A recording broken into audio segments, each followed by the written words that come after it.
What do Falcons do? We rise up. Welcome to Rise Up Reactions, the show where we talk all things Falcons, NFL, Georgia sports, and in general the sports news of the day. I'm your host, Dr. Lee Denning, Love sports fan, and the Golden Hard Dog. I am not feeling great at all today, guys.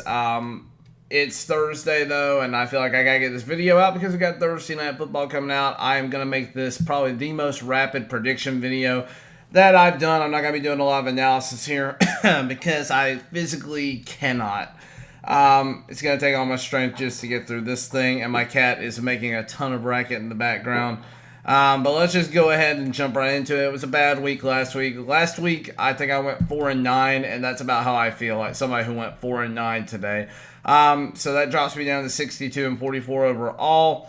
83rd percentile. Let's go ahead and jump into it. Thursday night, we have the Tampa Bay Buccaneers at the Buffalo Bills. I think this is going to be a get-right game for the Buffalo Bills. Tampa Bay, we know what they are. We know that they're not all that good. Their defense is solid in certain spots, but the Falcons just went in there, and if you take away the 3 fumbles, we spanked the crap out of them. So, with that in mind, short week, short turnaround. I do think the Bills get right in this game and go to 5-3. Give me the Buffalo Bills.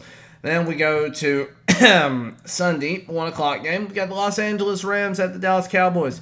LA Rams losing this past week, going to 3-4, starting to look a little bit more suspect, but a competitive suspect. Dallas Cowboys coming off of a bye at 4-2. I don't have a lot to say here. I think the Cowboys are a better team, so I'm just going to go ahead and say the Dallas Cowboys. Then we're going to go on to the Minnesota Vikings at the Green Bay Packers. Minnesota finding ways to win against teams they probably should not be beating. Say hello to Susie, everyone. Finding ways to win against teams they probably shouldn't be beating. And then, you had the San Francisco 49ers having a really bad showing. All that said, Jordan Addison had a great game. Kirk Cousins finally broke the stigma about prime time. But I don't know. Green Bay is not a first-half team. They're definitely a second-half team. And I have a gut feeling that the Green Bay Packers are going to win this game. I just do. Don't ask me why, so give me the Green Bay Packers. Then we're going to go to the Atlanta Falcons at the Tennessee Titans. Tennessee, you have Ryan Tannehill, who is out with the injury, and they're going to be starting Will Levis. Rookie quarterback hasn't had any action whatsoever in the NFL so far. Didn't really even play that much of the preseason against a rising Falcons team. We all know what I'm going to do here. I'm picking the Falcons all day long. Give me the Falcons in Tennessee. We're going to go to 5-3. They're going to go to 2-5. And then we have the New Orleans Saints at the Indianapolis Colts. New Orleans Saints offense cannot get anything going. The defense looks decent most of the time.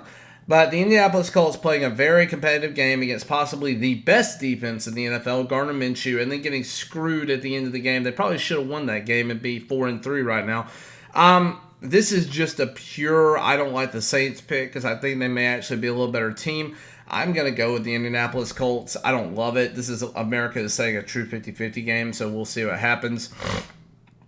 But yeah, give me the Indianapolis Colts. Then we got the New England Patriots, who just beat the Buffalo Bills, going against the Miami Dolphins, who just got beat by the Philadelphia Eagles in prime time. Miami Dolphins are still a better team, top to bottom. Go ahead and give me the Miami Dolphins here. Like I said, this is the super fast version of picks, guys. I'm not spending that much time on each individual team, especially given the fact that nobody's on a bye this week, so we got to talk about all of them.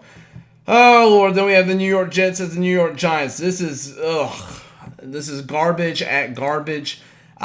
Which garbage do I like better? I think there's more talented garbage on the New York Jets, but I will say Tyrod Taylor is doing miracle work for the New York Giants right now. But give me the New York Jets here over the Giants. I think that the Jets will pull this one out in the end, especially when you have talent like Breece Hall and Garrett Wilson going on here. That's another thing. I didn't sleep much last night, guys. Been up basically since 12:30. But again, gotta get the video out for y'all. The next game we have is another 1 o'clock. Jacksonville Jaguars at Pittsburgh Steelers. Pittsburgh finding creative ways to win, even though their offense is not particularly good. Jacksonville has a good defense, a halfway decent offense.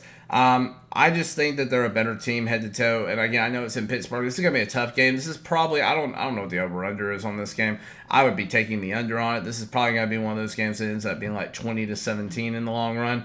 But give me the Jacksonville Jaguars here. I think they win most of the time here. Pittsburgh Steelers would not surprise me if they end up at 5-2 at the end of this week. I just don't think they're going to win.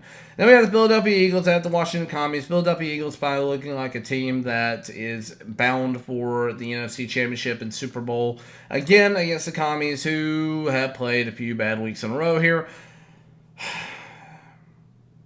I would like to see the Commies succeed just to take the Eagles down a notch, but with that in mind, Philadelphia Eagles are too good. Give me the Eagles. Then we have another 1 o'clock game. Houston Texans at Carolina Panthers. Carolina's bad. They're about to be 0-7. Houston Texans have the Rookie of the Year quarterback in C.J. Stroud, the guy who I thought should have been taken number 1 overall after watching him play in the national championship. Or not the national champ, but the semifinal on New Year's Eve, watching him play at a really high level. I think Houston has a bright future ahead of them. They're going to be competitive this year for the division. Houston Texans is going to be 4-3, and the Carolina Panthers are going to be 0-7, and Chicago is still going to be holding on to the first overall pick because of the trade for Bryce Young.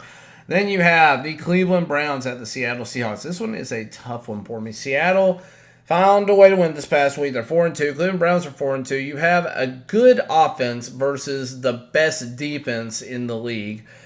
And then a halfway decent defense against a middle-of-the-road, bottom-end offense in the league. So, all that said, they're going across country. I'm going to give the edge to the home team in a cross-country trip. Give me the Seattle Seahawks over the Cleveland Browns. I think this is another one that will be under the overall projection. And I think even though the Cleveland Browns gave up a ton of points to the Indianapolis Colts this past week, that they are ultimately going to lose this game. Just because their defense is good, but their offense isn't going to keep enough, or is not going to score enough against Seattle to really make a difference here. Then we have the Kansas City Chiefs and the Denver Broncos. I really wanted the Broncos to end their 16-game losing streak. Nobody wants that more than me. And with that said, Kansas City Chiefs are probably the best team in the AFC right now, but it's a division game. And 17 in a row is tough to do. And I'm going to go with the 3% of America and just say that at home, Denver finds some way to give Brandon Perna false hope.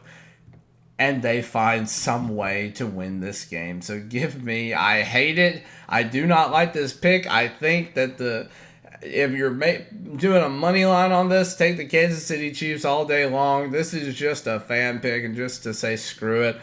Give me the Denver Broncos over the Kansas City Chiefs. 99 out of 100 times I'm going to be picking the Chiefs here. This is the one time. Give me the Denver Broncos here.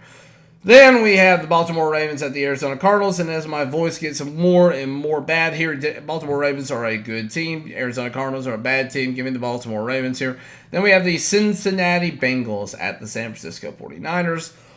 It is in San Francisco. San Francisco is coming off of 2 straight losses. And you got the Bengals coming off of a bye.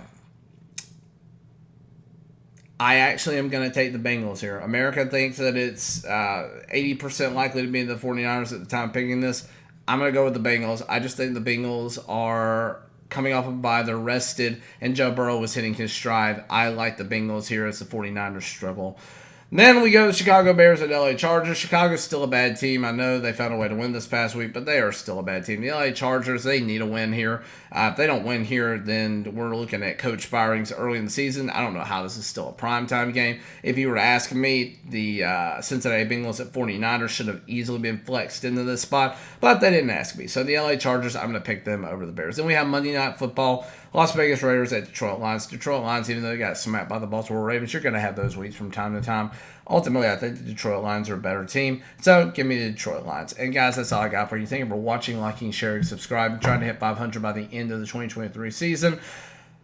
Apologies for getting this out late, and apologies for sounding like a hag from any random witch movie that you ever watched. Everybody have a wonderful weekend, and as always, rise up.